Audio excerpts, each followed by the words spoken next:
Hi friends, எப்போவுமே soya இந்த meal மேக்கரை வீட்டில் வச்சுருந்தீங்கன்னா வெஜிடபிள்ஸ் இல்லாத டைமில் ரொம்ப ஹெல்ப்ஃபுல்லாக இருக்கும். சோயா குருமா எப்படி செய்கிறதுன்னு பார்க்கலாம். அதுக்கு தேவையான இன்க்ரீடியன்ட்ஸ் லிஸ்ட்டு இதில் இருக்குது. சோயா குருமாவுக்கு ஃபஸ்ட்டு இந்த ட்ரை சோயாவாக இருக்கும், அதனால் அதை நல்லா கொதிக்கிற தண்ணியில் போட்டு 4 to 5 நிமிஷம் கொதிக்க விட்டுறலாம். லைட்டாக மூடி வச்சுக்கோங்க.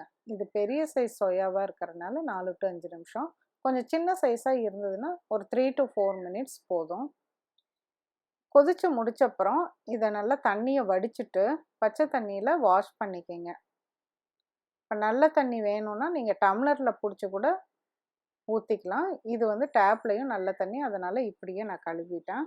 கொஞ்சம் ஆறுனதுக்கப்புறம் நல்லா இறுக்கமாக, எவ்வளோ இறுக்கமாக புளிய முடியுமோ அந்த அளவுக்கு டைட்டாக இறுக்கமாக புளிஞ்சு ஒரு பவுலில் தனியாக எடுத்து போட்டுக்கோங்க.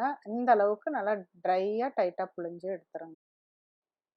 இப்போ தேங்காய் அரைச்சி வச்சுக்கலாம். அதுக்கு வந்து கொஞ்சம் துருவன தேங்காய், பட்டை, கிராம்பு, கொஞ்சம் சோம்பு, ஒரு பச்சை மிளகாய், கொஞ்சமாக பொட்டுக்கடலை, இது எல்லாத்தையும் போட்டு கொஞ்சமாக தண்ணி விட்டு நல்லா நைஸாக பேஸ்ட்டாக அரைச்சி எடுத்து வச்சுக்கோங்க. இப்போ ஒரு பெரிய பேனில் எண்ணெய் ஊற்றி பட்டை, பிரியாணி இலை, கடுகு, சோம்பு இது போட்டு நல்லா பொரிய விட்டுருங்க. பொரிஞ்சதுக்கு அப்புறமேலு பொடியாக நறுக்கி வச்ச பெரிய வெங்காயம், கருவேப்பிலை போட்டு நல்லா வதக்கி விடுங்க.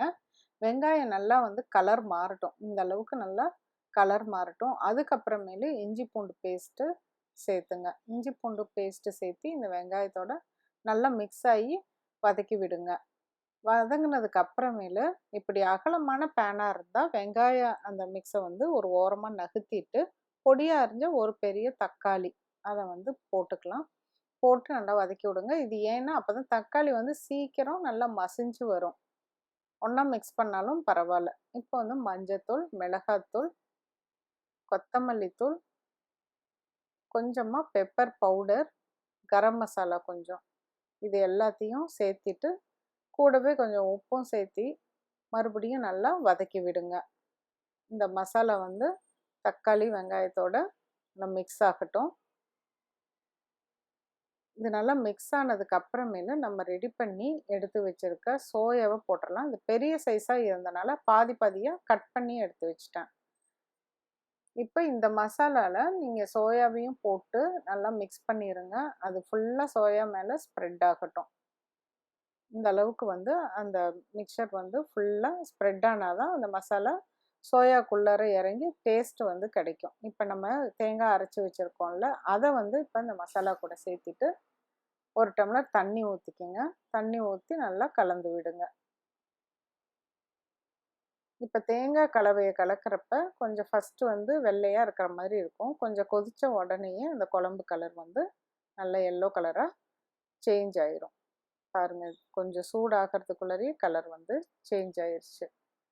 ஒரு 3 நிமிஷம் நல்லா கொதிச்சதுக்கு அப்புறமேலு பார்த்தீங்கன்னா பாருங்கள், நல்ல எண்ணெய் விட்டு ஓரமாக வந்திருக்குது. இந்த டைமில் ஒரு 1/4 கப்பு நல்லா கடைஞ்சி விட்ட தயிர் அதையும் சேர்த்தி மிக்ஸ் பண்ணுங்கள். இந்த தயிர் வந்து ஒரு புளிப்பு சுவைக்காக இந்த மாதிரி சேர்த்து கொதிக்க வைக்கிறப்ப உங்களுக்கு டேஸ்ட் வந்து இன்னும் கொஞ்சம் நல்லா வரும். கொஞ்சம் கொத்தமல்லி தூவி சப்பாத்தி, தோசை, இட்லி எல்லாத்துக்குமே இது சூப்பராக இருக்கும். கண்டிப்பாக வந்து இந்த குருமா செஞ்சுட்டு சாப்பிட்டு பாருங்கள். பூரிக்கு கூட சூப்பராக இருக்கும். செஞ்சு சாப்பிட்டுட்டு உங்கள் கமெண்ட்ஸை சொல்லுங்கள். மீண்டும் ஒரு புதிய ரெசிபியோடு உங்களை மீட் பண்ணுறேன். தேங்க்யூ.